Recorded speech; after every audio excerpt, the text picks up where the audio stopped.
अब भेड़िए की रोज सेवा होने लगी। तरह तरह के भोजन पकवान लाए जाने लगे। सैनिकों, इस भेड़िए को काल कोठरी में डाल दो।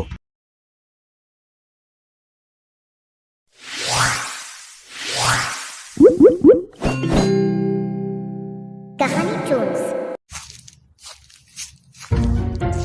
अरे और कितनी मेहनत करनी पड़ेगी। कुछ ऐसा जुगाड़ू आइडिया सोचना पड़ेगा कि शिकार मेरे पास खुद चल कर आए। भेड़िया बहुत ही शातिर धूर्त था। वो कोई ऐसा तरीका ढूंढ रहा था जिससे वो आसानी से शिकार ढूंढ सके। सुनो गधे भाई, क्या तुम इस लकड़ी के गट्ठे को उठा सकते हो? ये अनुमान से ज्यादा भारी है। ठीक है, मगर नन्ही हिरण, ये सब करने की क्या जरूरत है? अच्छा हुआ जो मैं यहाँ आ गया। अब इन लकड़ियों को मेरे पीठ में डाल दो, मैं इन्हें छोड़ दूंगा। गधा बहुत ही दयालु और समझदार था। वो हर किसी की मदद किया करता था। एक दिन भेड़िया बड़ी ध्यान से एक स्थान पर बैठकर सोच रहा था। तभी एक बैल उसके पास आया। क्यों भाई भेड़िए, ऐसे क्यों बैठे हो? बाबा बनने की सोच रहे हो क्या? यहाँ से चुपचाप खिसक ले, अभी कुछ गहरी बात पर विचार कर रहा हूँ। मर फिर यहीं, मुझे क्या लेना देना।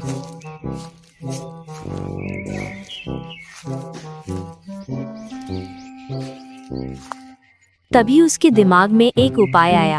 अरे वाह, इस बैल ने सारी प्रॉब्लम सॉल्व कर दी। अब मैं कल से इस जंगल में बाबा बनकर आऊंगा। अगले दिन मैं अब शांति प्रिय भेड़िया बन चुका हूँ।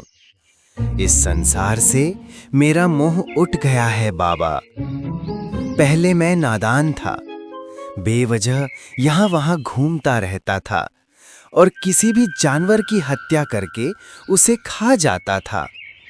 अब मुझे दिव्य ज्ञान मिल चुका है।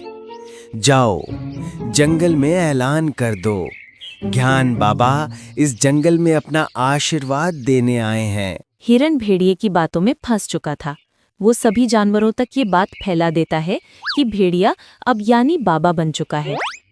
हिरण की बात सुन के सभी भेड़िए के पास पहुंचे। और मैंने सुना है कि तुम बाबा बन गए हो। बाबा तो कभी शिकार नहीं करते, ऐसे में तुम क्या खाओगे? मैंने कब कहा कि मैं शिकार करूंगा बालक? मुझे मांस की अब कोई आवश्यकता नहीं है। मैं तो फल खाया करूंगा। तुमने बाबा बनने की शिक्षा कहाँ से ली? मैंने ध्यान किया बालक। उस ध्यान में मुझे प्रभु ने आशीर्वाद दिया और कहा कि मैं इस जंगल का कल्याण करूं। तभी एक खरगोश वहां पहुंचा और बोला, बाबा जी, कोई चमत्कार कीजिए।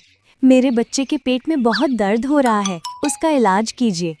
तुम चिंता मत करो बालिके, मैं अभी एक मंत्र फूंकता हूँ और तुम्हारा बच्चा ठीक हो जाएगा। ओम हिमली हूम फट स्वाहा। अब जाओ देखो कि ठीक हुआ कि नहीं।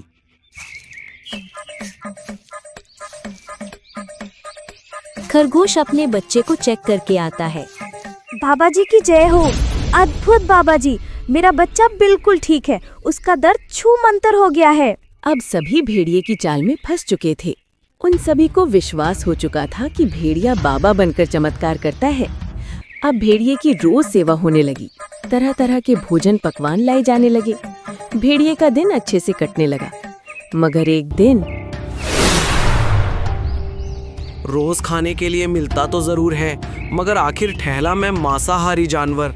ये घास फूस कब तक खाऊंगा? वहीं दूसरी तरफ गधा कुछ सोच रहा था। ये चमत्कार है या आंखों का धोखा? कुछ समझ नहीं आ रहा है। भला एक मांसाहारी जानवर बाबा बनकर शाकाहारी भोजन कर रहा है और सही रास्ते पर चलने की राह बता रहा है। जरूर दाल में कुछ काला है। एक दिन बच्चा, जाओ आओ और ऐलान करो कि बाबा सबसे कुछ जरूरी बात करने वाले हैं। भालू की बात सुन के सभी जानवर भेड़िया के पास पहुंचे। मेरी बात ध्यान से सुनो बच्चा। मैं जब ध्यान में था तभी मुझे एक सपना आया। इस जंगल में एक रहस्यमयी शैतान हमला करने वाला है। आप सभी चौकन्ना रहिए। मैं इसका निवारण ढूंढने की कोशिश करता हूँ। सभी जानवर सतर्क हो गए थे, मगर कोई ना कोई जानवर एक हफ्ते बाद गायब होने लगे थे। इन सभी घटनाओं से गधा कुछ सोचने लगा। भेड़िए के कहने के बाद से ही ये सभी घटनाएं घट रही हैं। क्या सच में उसने ये सब देखा है या फिर कहीं उसी की चाल तो नहीं है? आज रात को जंगल में पहरा देना होगा। रात की चांदनी अब धीरे धीरे गायब होने लगी थी। जंगल खामोशी के आगोश में समा चुका था। गधा एक पेड़ के पीछे दुबका हुआ था। तभी उसे किसी के आने की आवाज सुनाई दी। गौर से देखने के बाद उसे मालूम हुआ कि ये तो भेड़िया है। अच्छा जी, दिन में बाबा और रात में शैतान, पीछा करना पड़ेगा। आखिर ये करता क्या है? अरे खरगोश, यहाँ क्या कर रहे हो? तुम्हें मालूम नहीं क्या, आसपास शैतान घूम रहा है। इस रात के अंधेरे में मैं अपना रास्ता भूल गया हूँ बाबा जी। क्या आप मेरी मदद कर सकते हैं? अरे मेरे साथ चलो, मैं तुम्हें रास्ता बताता हूँ मोक्ष का।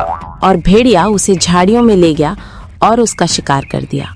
गधे ने सारी घटनाएं देख ली थीं। बाबा जी, मेरे पति अभी तक घर नहीं पहुँचे। अपनी दिव्य शक्तियों का इस्तेमाल करके पता लगाएं कि वे कहाँ हैं। इसमें ध्यान लगाने की कोई जरूरत नहीं है। मैं बताता हूँ कि तुम्हारा पति कहाँ है। तुम्हारे कहने का मतलब क्या है? ये जो बाबा बना फिरता है, यही असली शैतान है। यही जानवरों का शिकार करता है और सभी जानवरों को झूठ बोलता है। तुम्हारे पति का शिकार भी इसी ने किया है। तुम ये क्या कह रहे हो? तुम्हें मालूम नहीं है क्या? बाबा जी सिद्ध ज्ञानी हैं। मैं सच कह रहा हूँ। इसे खरगोश का शिकार करते मैंने अपनी आंखों से देखा है। अपनी ये बकवास बंद करो। बाबा जी ने अपनी शक्ति से चुटकी में खरगोश के बच्चे का इलाज किया है और तुम कहते हो ये ढोंगी है। सारे जानवर गधे की बात पर जरा सा भी विश्वास नहीं कर रहे थे। गधे को भी समझ आ गया कि ऐसे में उसकी दाल नहीं गलने वाली। उसने तुरंत एक तरकीब निकाली। आप सब कह रहे हैं तो मैं मान लेता हूँ कि ये मेरी आंखों का भ्रम है। मुझसे बहुत बड़ा पाप हो गया। आप सभी मुझे एक बार प्रायश्चित का मौका दें। ठीक है बालक, बाबा तुमसे नाराज नहीं है। फिर भी तुम मेरी सेवा करना चाहते हो तो इसमें तुम्हारा ही कल्याण होगा। बाबा, आज आप मेरे यहाँ भोजन करेंगे तो मैं समझूंगा कि मेरे पाप थोड़े कम हो गए हैं। ठीक है बालक, हम भोजन करने आएंगे। स्वादिष्ट पकवान तैयार करके रखना। गधे ने बहुत सारे पकवान बनाए थे। उसने भेड़िए के साथ साथ राजा धर्मवीर और कुछ अन्य जानवरों को भी बुलाया था। गधे ने सभी को खाना दिया। सभी ने मजे से भोजन किया। लेकिन जब भेड़िए ने भोजन किया तो उसे तेज जलन होने लगी। गधे ने जानबूझकर उसके खाने में तीखी मिर्च डाला था। गुस्से में आग बबूला होकर भेड़िए ने कहा। उसका इतना ही कहना था कि सभी जानवरों ने भेड़िए की तरफ देखा। भेड़िए को एहसास हुआ कि उसने जल्दबाजी में कुछ गलत बोल दिया है। तभी उसने बात को काटते हुए कहा, अरे बालक गधे, तुमने मिर्च ज्यादा डाल दी है, थोड़ा ध्यान रखा करो। बाकी जानवर तो कुछ समझे नहीं, मगर धर्मवीर को भेड़िए के इस बर्ताव पर कुछ शक होने लगा। सभी ने खाना खाया और चले गए। सबके जाने के बाद गधे के पास शेर आया और उनके बीच कुछ बात हुई। ये गधा अपने आप को बहुत होशियार समझता है। उसे मेरी किसी भी बात पर विश्वास नहीं होता। उसे रास्ते से हटाना ही होगा, वरना वो मेरा खेल बिगाड़ देगा। एक दिन भेड़िए ने गधे को हिरन से बात करते सुना। क्या हुआ हिरन भाई, परेशान नजर आ रहे हो? गधे भाई, मेरे इलाके की घास सूख चुकी है। मुझे नए चारे की आवश्यकता है। बस इतनी सी बात। पहाड़ी के दूसरी तरफ एक जगह है, वहाँ हरी हरी घास उगी है, वहाँ जाओ। वैसे भी उधर कोई ज्यादा जाता भी नहीं है, तुम्हें कोई परेशान भी नहीं करेगा। भेड़िए के खुराफाती दिमाग में एक उपाय आया। अरे वाह, जब ये हिरण वहां पहुंचेगा, मैं पीछे से इतना जोरदार हमला करूंगा और इसे घायल करके भाग जाऊंगा। और जब ये यहाँ आकर अपना दुखड़ा रोएगा, तब मैं सारा इल्जाम इस गधे के ऊपर डाल दूंगा।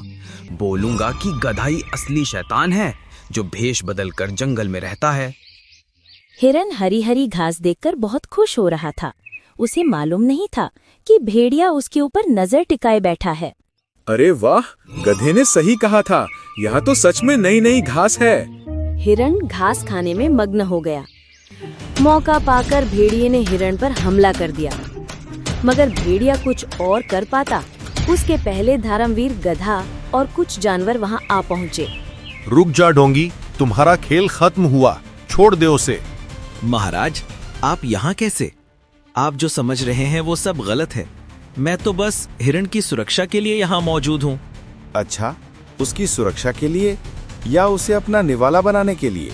अच्छा, तुम सबको मेरे खिलाफ भड़का रहे हो गधे, ताकि तुम मेरी जगह ले सको। अरे चुप हो जा ढोंगी, और कितने झूठ बोलेगा। मीठी मीठी बातें कर सभी जानवरों को भ्रम में रखा और सबका शिकार करता रहा, और इल्जाम उस शैतान पर डालता रहा जो दिखाई भी नहीं देता। भेड़िया बुरी तरह घबरा गया था।